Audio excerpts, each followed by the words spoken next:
Dragons, I'm back today for day 17 of BookMas, and I'm going to talk about the 10 books that surprised me the most in 2023. So yeah, let's get into it. I'm trying to keep these videos short and sweet because my voice still is not cooperating, but good news, I am going to a vocal therapist in early 2024 to hopefully help with my vocal issues. But yes, let's get into it. So the first book that sort of surprised me was Part of Your World by Abby Jimenez. I love that photo here.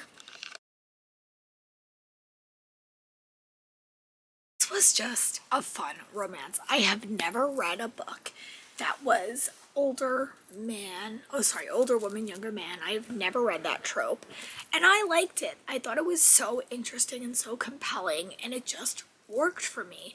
It also had a rich woman and like a not so rich man, so that's like the Ariel element to it, but I loved it. I really loved this book. After that I picked up a lot more by Abby Jimenez, but I found this book so delightful and I was so happy that I picked it up. You know, sometimes I struggle to pick up new romance tropes because they don't always work with me, and I'll be honest, adult romances are my least favorite most of the time, but I love Abby Jimenez. I think I've read 3 books by her at this point, and I like them all. Really solid reads. This is definitely like one of my favorites by her, but I had such a fun time. It also had like small town vibes that just super worked for me. So that was the first book that surprised me in 2023. The next book that surprised me was a young adult quickie romance. It was called Fake Dates and Mooncakes by Cheryl Lee. I'll attach a photo here. This was the new line of Penguin paperback books that have come out in the last couple of years, and I just thought this one was fun. It was like these 2 guys and they're kind of forced to like fake date, and there was like a competition element to it. Also, one was like rich and one was not, and I loved it. I thought it was great. It was I haven't read a ton of contemporary books, especially in the YA genre this year, but I like this one so much. It just reminds me that I need to read more of them. And I have quite a few on my TBR, but I'm going to try to listen to more of those in 2024. I have a plan for that as well. But yeah, this one just had LGBTQ plus vibes. It also had a lot of culture issues. The main characters were fun and I liked it. So it surprised me because I went in kind of not expecting to like it so much, but then I did. And I hope this author writes more in the future. So, but I think I attached a photo, but if I didn't attach a photo, here it is. The book that I'm going to chat about is Straight On Till Morning by KJ Sutton. I found this book due to the amazing readathon. When I was in Italy, I read this. It was a Peter Pan retelling and I loved it. It was so much fun. I've never read anything by this author. It was definitely steamy, I will say that. But here's a photo.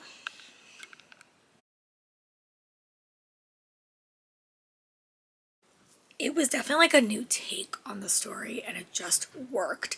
It definitely was more steamy than I was like necessarily expecting, and it kind of put me back into my Once Upon a Time when I like loved retellings, but I really enjoyed it. It was definitely like a steamy time, but it had a compelling plot and I enjoyed it. And it was quick. It was like it wasn't, I felt quick reading it. Like it was a pretty long book. I think it was like 400 pages. But I'm happy the amazing readathon forced me to pick it up because I don't think I've ever would have read it. And I also heard about her from Back in the Books, so I was happy to like pick something else by her. It's a standalone. I don't know if she's going to write any more, but I am interested in her other series. I just don't know when I'm going to pick it up. But if I didn't attach a photo, here it is.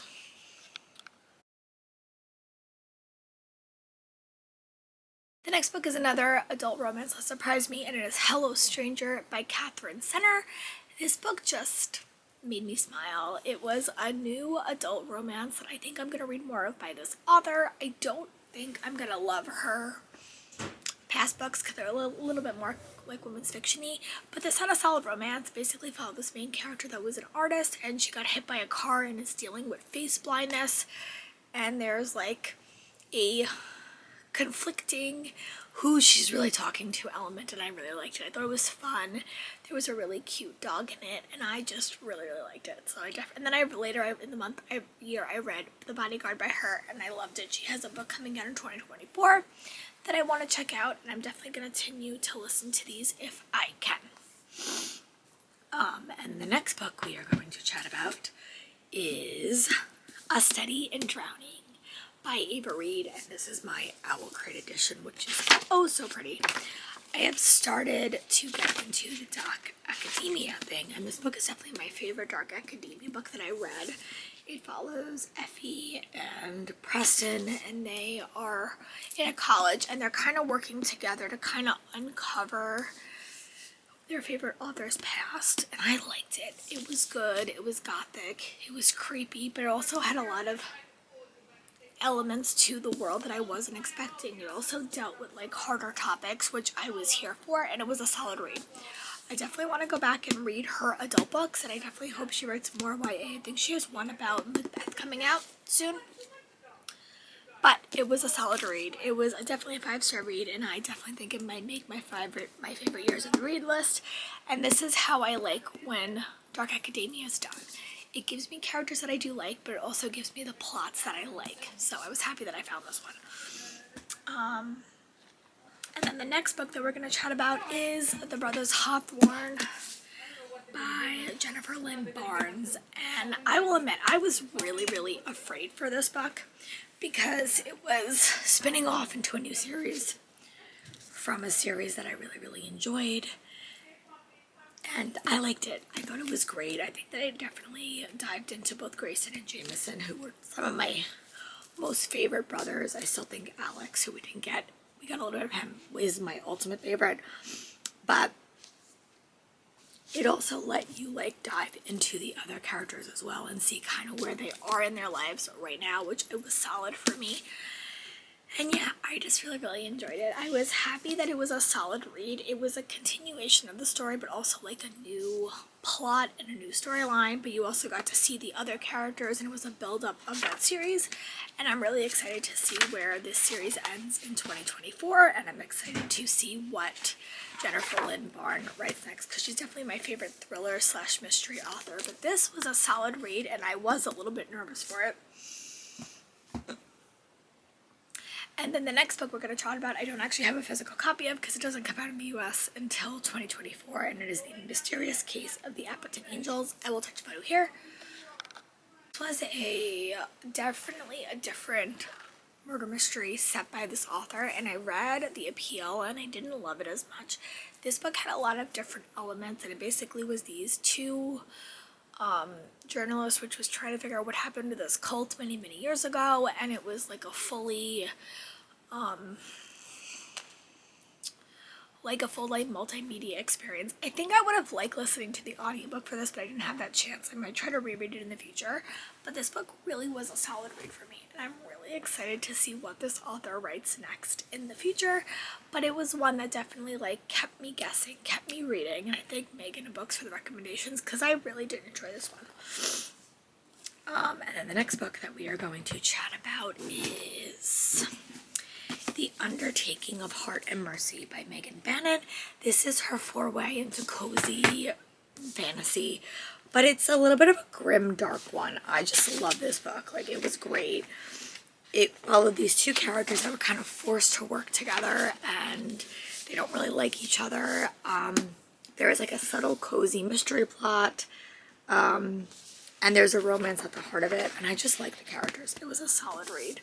It was cozy, but it also had like subtle, creepy vibes because it takes place with like a character who's an undertaker. She's forced to kind of make sure her family like stays on the up and up, and the other guy, Hart, is someone who she's kind of forced to work to, and they have like a you got mail situation, and I just loved it. I really want to read more by this author in the future and hope that I like their other books again. And then the last physical book that I have to show you is Tress of the Emerald Sea by Brandon Sanderson. This is the first secret project that I kickbacked, and oh my god, speaking of cozy fantasy, these books so worked. I love this book. I think it worked for me because it was so cozy, but it also had a solid world building.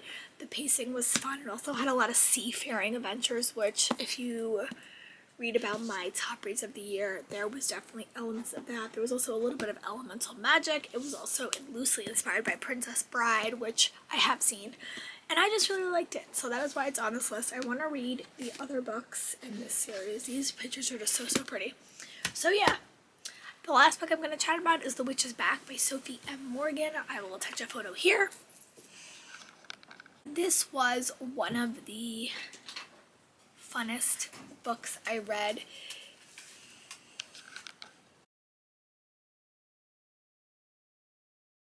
Oh, Sophia Morgan wrote The Witch is Back, and this is like a fun, witchy rom-com, but it definitely had some Regency elements to it, and I love the main character so much. It just worked for me. This was one of those books that I was having a ton of focus issues when I read it, but I'm so happy I powered through and completely read it. According to Goodreads, we are getting a second book in the series, but it definitely gave me Regency romance vibes, which I'm always on the hunt for in other genres. And I love the witchy vibes. It wasn't like overly witchy, but I think it's a great like early fall read. So let me know in the comments. So sorry for my voice, but I want to get this video filmed. For the books that surprised you in 2023, I would love to know, and I'll talk to you guys soon for another video. Bye.